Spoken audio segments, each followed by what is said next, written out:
راہ ایمان. Don't forget to subscribe our channel. بسم اللہ الرحمن الرحیم. نحمده ونصلي على رسول الكريم اما بعد. فاعوذ باللہ من الشیطان الرجیم. بسم اللہ الرحمن الرحیم. قل اللہم مالک الملک تؤتی الملک من تشاء وتنزع الملک ممن تشاء وتعز من تشاء وتذل من تشاء بيدك الخير إنك على كل شيء قدير تولج الليل في النهار وتولج النهار في الليل وتخرج الحي من الميت وتخرج الميت من الحي وترزق من تشاء بغير حساب. صدق الله العظيم. اللهم صل على سيدنا مولانا محمد وبارك وسلم. اللهم صل على سيدنا مولانا محمد وبارك وسلم. اللهم صل على سيدنا مولانا محمد وبارك وسلم.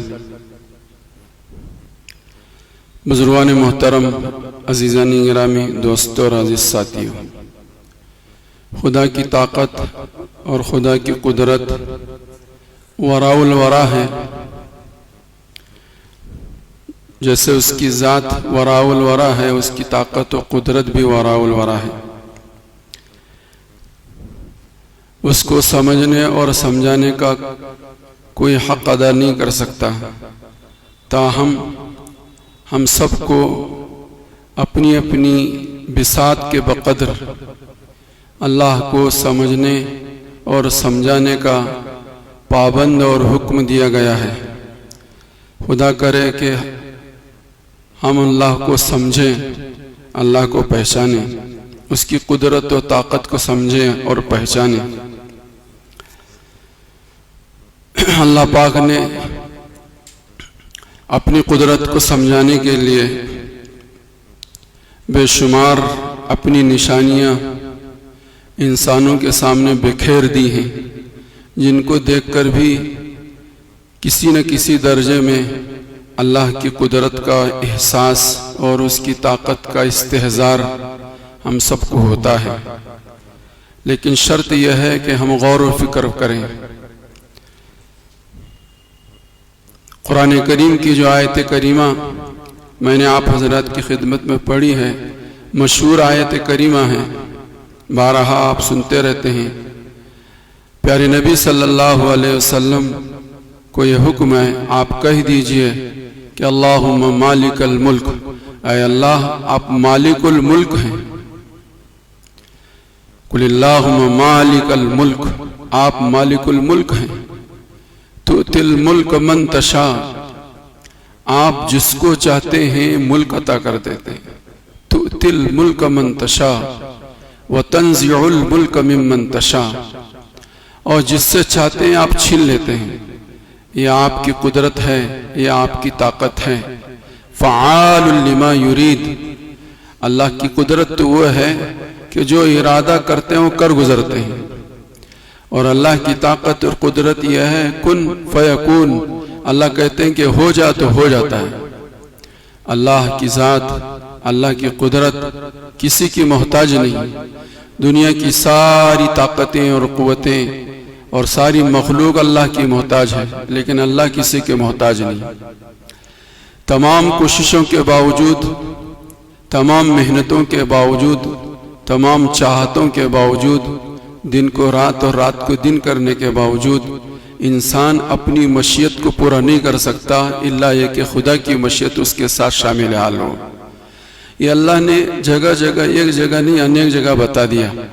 اور یہ میری اور تمہاری چاہت ہی نہیں، اللہ کے بڑے بڑے مقرب بندے دنیا میں آئے، ان کی اس زمانے میں کوئی چاہت تھی اور اللہ کی چاہت کوئی دوسری تھی، تو اللہ کی چاہت غالب ہوئی اور ان مخصوص بندوں کی چاہت مغلوب ہوئی. بارہا ہم اور آپ سنتے رہتے ہیں کہ حضرت آدم علیہ السلام کی چاہت یہی تھی کہ وہ دنیا میں نہ آئیں. ان کی تمنا یہ تھی، ان کی آرزو یہ تھی اور ان کی کوشش بھی تھی. صرف تمنا نہیں تھی، صرف آرزو نہیں تھی بلکہ ان کی کوشش بھی یہ تھی کہ وہ دنیا میں نہ آئیں، جنت ہی میں رہیں۔ اسی لیے شیطان نے پٹی پڑھائی کہ اس ممنوع شجر کے پھل کو کھا لینا یہ اس بات کے لیے کافی ہے کہ آپ ہمیشہ کے لیے جنت میں رہیں گے۔ یہ پٹی پڑھانا شیطان کا کام تھا۔ اس جال میں حضرت آدم علیہ السلام آ گئے اور اسی محنت اور اسی تمنا اور آرزو میں انہوں نے کوشش کا قدم اٹھایا اور اپنی کوشش پوری کر لی اور اس ممنوع شجر کے پھل کو کھا لیا۔ یہ پوری کوشش ان کی مکمل ہو گئی، لیکن ان کا یہ کوشش کرنا ہی ان کے جنت سے نکالے جانے کا ذریعہ بنا اور سبب بنا اور بہانہ بنا۔ علماء بیان فرماتے ہیں کہ اللہ پاک نے حضرت آدم علیہ السلام کو دنیا میں اسی لیے بھیجا کہ ان کے ممنوع شجر کے کھانے کی وجہ سے، پھل کے کھانے کی وجہ سے پیٹ میں آواز شروع ہو گئی، قضائے حاجت کی ضرورت محسوس کرنے لگ گئے، تو قضائے حاجت کے لیے اللہ پاک نے حضرت آدم کو دنیا میں بھیجا ہے۔ ہم کسی اور مقصد سے دنیا میں نہیں آئے ہیں، ہم اپنی ضرورت، وقتی ضرورت جو ہے اس کو پورا کر کے اپنے آپ کو پاک و صاف کر کے پھر دوبارہ ہمیں اور آپ کو جنت میں جانا ہے۔ تو وہ یہ کہہ رہا تھا کہ حضرت آدم علیہ السلام کی نہ صرف تمنا، نہ صرف خواہش تھی، بلکہ ان کی یہ کوشش بھی تھی، اور اس کوشش کی کو تکمیل تک پہنچانے کے لیے انہوں نے اپنے قدم بھی اٹھائے کہ ہمیشہ میں جنت میں رہوں، لیکن یہی کوشش ان کے لیے جنت سے نکالے جانے کا ذریعہ بنی اور بہانہ بنی، اور حضرت آدم علیہ السلام باوجود تمام تمنا اور کوششوں کے جنت سے نکالے گئے اور دنیا میں بھیجے گئے۔ حضرت نوح علیہ السلام وَنَادَى نُوحُ رَبَّهُ فَقَالَ رَبِّ إِنَّ ابْنِي مِنْ أَهْلِي وَإِنَّ وَعْدَكَ الْحَقُّ وَأَنْتَ أَحْكَمُ الْحَاكِمِينَ۔ قرآن کریم کے 12ویں پارے کے اندر اس کا پورا تذکرہ و تبصرہ ہے کہ حضرت نوح علیہ السلام چاہتے تھے کہ غرق ہونے والوں میں، تباہ ہونے والوں میں، برباد ہونے والوں میں میرا بیٹا نہ ہو، میرا بیٹا میرے ساتھ میری کشتی میں سوار ہو جائے، میرا بیٹا اس ہلاکت سے بچے، نجات پائے۔ حضرت نوح علیہ السلام جلیل القدر وقت کے نبی ہیں، ان کی چاہت تھی، ان کی کوشش تھی، اس پر انہوں نے صدا بھی لگائی، ان کو دعوت بھی دی اور متوجہ بھی کیا، لیکن حضرت نوح علیہ السلام کی چاہت اور ان کی کوشش یہ دھری کی دھری رہ گئی، اور حضرت نوح علیہ السلام کے بیٹے کو اللہ چاہتے تھے کہ غرق کریں، اللہ کی چاہت پوری ہو گئی، اللہ کی چاہت پوری ہو گئی۔ حضرت ابراہیم علیہ السلام کی چاہت تھی اور ان کی کوشش بھی تھی، اور انتھک کوشش کی کہ اسماعیل اللہ کے نام پر، اسماعیل کو میں اللہ کے نام پر ذبح کروں۔ ان کے ہاتھ پیر بھی باندھ دیے اور چھری بھی تیز کر لی، اور ان کے اپنے کپڑے بھی سمیٹ لیے، زمین پر لٹا بھی دیا، اور پوری طاقت اور قوت کے ساتھ حضرت اسماعیل علیہ السلام کے گردن پر چھری بھی چلانی شروع کر دی، لیکن اللہ کی مرضی کچھ اور تھی۔ حضرت ابراہیم علیہ السلام کی چاہت کچھ اور تھی، حضرت ابراہیم علیہ السلام کی چاہت پوری نہیں ہوئی، اللہ کی چاہت پوری ہو گئی۔ بے شمار اللہ کے مقرب بندوں کی چاہتیں تھی، ان کی یہ کوششیں تھی، لیکن اللہ کی چاہت ان کی چاہتوں پر غالب ہو گئی۔ حضرت محمد رسول اللہ صلی اللہ علیہ وسلم کی چاہت یہ تھی کہ میں آج کے بعد شہد نہ پیوں۔ یا ایھا النبی لم تحرم ما احل اللہ تبتغی مرضات ازواجک قد فرض اللہ لکم تحلت ایمانکم۔ قرآن کریم کے اندر اس کا تذکرہ 28 پارے میں تذکرہ فرمایا کہ حضرت محمد رسول اللہ صلی اللہ علیہ وسلم نے یہ طے کر لیا تھا کہ مجھے آج کے بعد شہد کا استعمال نہیں کرنا ہے، لیکن اللہ چاہتے تھے کہ میرا نبی میرا لاڈلا شہد استعمال کرتا رہے۔ اللہ کے نبی حضرت محمد رسول اللہ صلی اللہ علیہ وسلم کو اپنی چاہت ختم کرنی پڑی، اور حضرت حق جل مجدہ کی تمنا کو، ان کی خواہش کو پورا کرنا پڑا۔ تو دنیا میں ایسا ہوتا رہا ہے اور ہو رہا ہے، ہوتا رہے گا کہ ہمیشہ انسان اپنی چاہت اور خواہش کو پورا کرنے کے لیے کچھ نہ کچھ کوشش کرتا ہے، دوڑ دھوپ کرتا ہے، محنت کرتا ہے، دن کو رات، رات کو دن کرتا ہے، لیکن ہوتا وہی ہے جو اللہ کو منظور ہوتا ہے، ہوتا وہی ہے جو اللہ کو منظور ہوتا ہے۔ دنیا اللہ کی قدرت کے سامنے، اللہ کی طاقت کے سامنے وقت کی بڑی بڑی طاقتیں آئیں، لیکن وہ پاش پاش ہو گئی، چورا چورا ہو گئی، نام و نشان ان کا مٹ گیا۔ جیسا کہ آپ حضرات نے سن رکھا ہے کہ دنیا کے اندر سب سے بڑے 4 بادشاہ گزرے ہیں، جن میں 2 مسلمان گزرے ہیں اور 2 بے ایمان گزرے ہیں۔ ان میں ایک بے ایمانوں میں یہ نمرود بھی گزرا ہے، جس نے پوری دنیا پر اس کی حکومت و سلطنت رہی۔ جس کی پوری دنیا پر حکومت و سلطنت رہی ہے، اس کی طاقت کیا ہوگی، اس کی قدرت کیسی ہوگی، ہم اور آپ سمجھ نہیں سکتے۔ ایسی طاقت اور قدرت کا رکھنے والا، لیکن خدائی کا دعویٰ کرنے والا، لیکن اللہ پاک نے اس کی طاقت کے مقابلے میں، اس کی غرور و گھمنڈ کے مقابلے میں اپنی حقیر سے حقیر اور حقیر سے حقیر، ذلیل سے ذلیل، بے بس مخلوق کے ایک فرد کو اس کے سر پر مسلط کر دیا، جس کی وجہ سے اس کو اپنے برے انجام تک پہنچ گیا۔ بارہا آپ لوگوں نے سن رکھا ہے کہ اللہ پاک نے ایک لنگڑا مچھر اس کے ناک کے نتھنے کے ذریعے سے دماغ تک پہنچایا، کہ جس لنگڑے مچھر کے اس کے سر میں جانے کی وجہ سے اس کی یہ گد بن گئی کہ لوگوں کو مسلط کیا گیا نمرود کے سر پر جوتے لگانے کے لیے۔ جوتے لگانے والے لگاتے لگاتے تھک جایا کرتے تھے، لیکن وہ مچھر سے عافیت نہیں پا سکتا تھا۔ جب اس کے سر پر جوتا برستا تھا، اسے کچھ افاقہ ہوتا تھا، کچھ آرام محسوس ہوتا تھا، لیکن وہ کام کرنے والے، وہ جوتے لگانے والے، وہ خادم و خدام بھی کتنا کر سکتے تھے۔ اس لیے وزیر سے اس نے مشورہ کیا، نمرود نے اپنے وزیر سے مشورہ کیا کہ بتاؤ اس مصیبت سے نجات کے لیے میرا راستہ کیا ہو سکتا ہے؟ جوتے لگانے والے لگاتے لگاتے تک جاتے ہیں، تو کیا ہونا چاہیے؟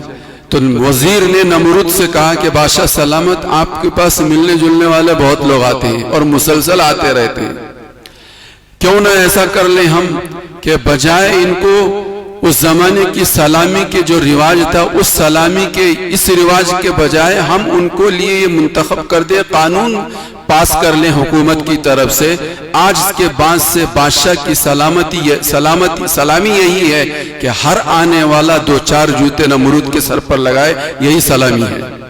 تو مسلسل لوگ آتے تھے، برابر آتے تھے، اور ہر آنے والا 2-4 جوتے نمرود کے سر پر لگاتا تھا، اور یہ اس کی سلامی ہوتی تھی۔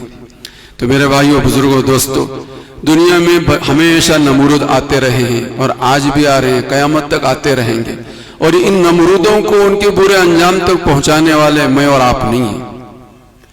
ان کو برے انجام تک پہنچانے والے میں اور آپ نہیں ہیں، اللہ اپنی قدرت سے پہنچائیں گے۔ لیکن اس کا مطلب یہ بھی نہیں ہے کہ ہم ہاتھ پر ہاتھ رکھ کر دھرے بیٹھ جائیں، یہ بھی مطلب نہیں ہے۔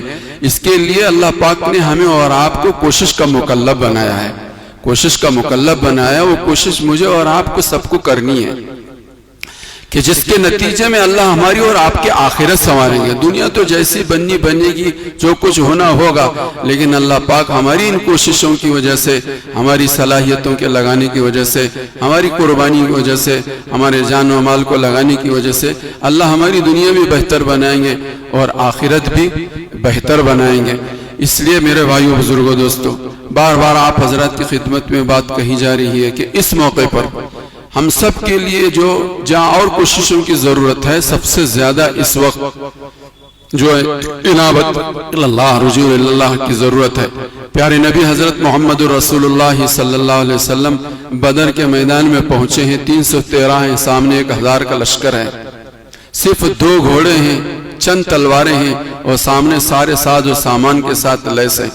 حضرت محمد رسول اللہ صلی اللہ علیہ وسلم کو کل ہو کر آنے والے دن میں یہ مقابلہ ہونا ہے، اس سے پہلی جو رات ہے، پوری رات حضرت محمد رسول اللہ صلی اللہ علیہ وسلم نے روتے ہوئے گزاری ہے، اور یہ دعا حضور سجدے میں اللہ کے سامنے یہ کہہ رہے تھے، اللہم ان تہلک ہذه العصابہ، اللہم ان تہلک هذه العصابہ لا تعبد ابدا۔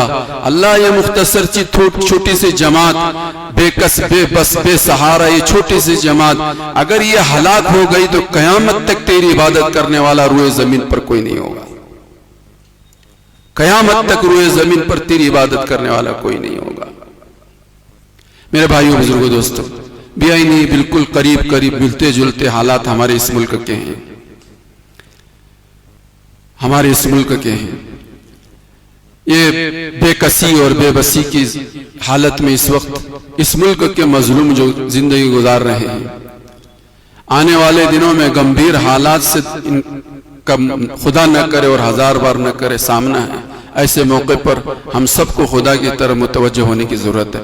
علماء نے ایک بات لکھی ہے کہ ساری رات حضور علیہ السلام نے اس طرح سے گزاری اور یہی دعا تھی، ان تہلک ھذہ العصابہ لا تعبد ابدا۔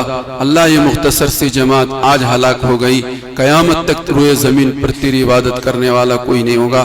حضرت ابو بکر صدیق رضی اللہ تعالیٰ عنہ حضور کے رونے کو اور اس دعا کے پڑھنے کو برابر سن رہے تھے، رہا نہیں گیا، دل پسیج گیا، دل حضرت ابو بکر صدیق کا بھی نرم ہو گیا اور انہوں نے خوشامد کی، درخواست کی، یا محمد اے اللہ کے رسول آپ سر اٹھائیے، خدا کی مدد یقینا ہمارے ساتھ ضرور شامل حال ہوگی۔ ہمارے بزرگوں نے ایک واقعہ لکھا ہے کہ دعا کرنے والے اتنی دعا کریں کہ خدا کی مخلوق کو بھی ترس آئے۔ دعا کرنے والے اتنی دعا کریں کہ خدا کی مخلوق کو جو ان کو دیکھ رہے ہیں ان کو بھی ترس آئے، ان کو بھی ترس آئے، خدا کو بھی ترس آئے، تو ہمارا مسئلہ حل ہوا ہے۔ پھر ہمارا مسئلہ حل ہوا ہے۔ نہ دعا کرنے والے ہیں، نہ دعاؤں کے کرنے والوں پر ترس کھانے والا کوئی ہے، تو پھر مسئلہ ہمارا مشکل ہے، پھر ہمارا مسئلہ مشکل ہے۔ بہرحال میرے بھائیوں، بزرگوں، دوستو، امید اور نا امیدی کے درمیان ہماری گاڑی آگے بڑھتے رہے، امید بھی ہو، امید میں غافل بھی نہ ہو اور نا امیدی میں مایوس بھی نہ ہو۔ اس لیے ہمیں امید اور نا امیدی کے ساتھ تدبیر، حسن تدبیر اور اپنی کوششوں کو، اپنی فکروں کو، اپنی محنتوں کو بڑھانے کی ضرورت ہے اور اللہ کی طرف رجوع اللہ، انابت اللہ کی ضرورت ہے۔ لا الہ الا انت سبحانک انی کنت من الظالمین کا کثرت سے ورد اس کی بہت ضرورت ہے، توبہ اور استغفار کی بہت ضرورت ہے، صدقے اور خیرات کی بہت ضرورت ہے، اور سب سے بڑی بات جس کا تذکرہ ہوا کہ دعاؤں کا اہتمام اور نمازوں کا اہتمام، اللہ سے مانگنے کا اہتمام۔ اگر یہ ہمارا مسلسل سلسلہ چلتا رہا تو انشاءاللہ آنے والے دنوں میں ہم ایک چین، سکون کی، راحت کی، عافیت کی، ایمان اور اعمال پر چلنے کی ساری راہوں کو کھلی ہوئی پائیں گے اور موت تک انشاءاللہ ایمان و اعمال پر ہم چل سکیں گے۔ اور خدا نہ کرے اگر ایسا نہیں ہوا تو کہا نہیں جا سکتا کہ کتنے مسلمان بے راہ روی کا شکار ہوں گے، کج روی کا شکار ہوں گے، کتنے مسلمانوں کے ایمان کا سودا ہوگا، کتنے کفر اور شرک کے دلدل میں پھنس کر اس دنیا سے رخصت ہوں گے، کہا نہیں جا سکتا۔ اس لیے ہم سب کے لیے چند دن جو ہیں بڑی بے فکر مندی کے دن ہیں اور بڑی انابت اللہ، رجوع اللہ کے ساتھ گزارنے کی ضرورت ہے، جس کے لیے چند چیزیں آپ حضرات کے سامنے بار بار اس کا تذکرہ ہوتا رہا ہے۔ اللہ کو خوش کرنا، اور صرف اسی لیے کرنا ہے کہ آنے والے دنوں میں یہ ملک جو ہے امن کا گہوارہ بنے، اس ملک کے اندر شانتی ہو، اس ملک کی ترقی ہو۔ اس کے لیے مجھے بھی اور آپ کو بھی فکر مند ہونے کی ضرورت ہے، دعاؤں کے اہتمام کی ضرورت ہے، اور جن چیزوں کا تذکرہ سال سے 1.5 سال سے آپ کے سامنے برابر ہوتا رہا ہے اور بالخصوص ہمارے جوانوں کے تعلق سے باتیں آئی ہیں، ان سب کے اوپر ہم سب کو ان چند دنوں میں کرنے کی کوشش ہے۔ اللہ کرے کہ میں بھی اور آپ بھی سمجھیں اور اس پر عمل کرنے کی میں بھی کوشش کروں، آپ تمام حضرات بھی کوشش کریں۔ وآخر دعوانا ان الحمدللہ رب العالمین۔ جو لوگ سنت نہیں پڑھے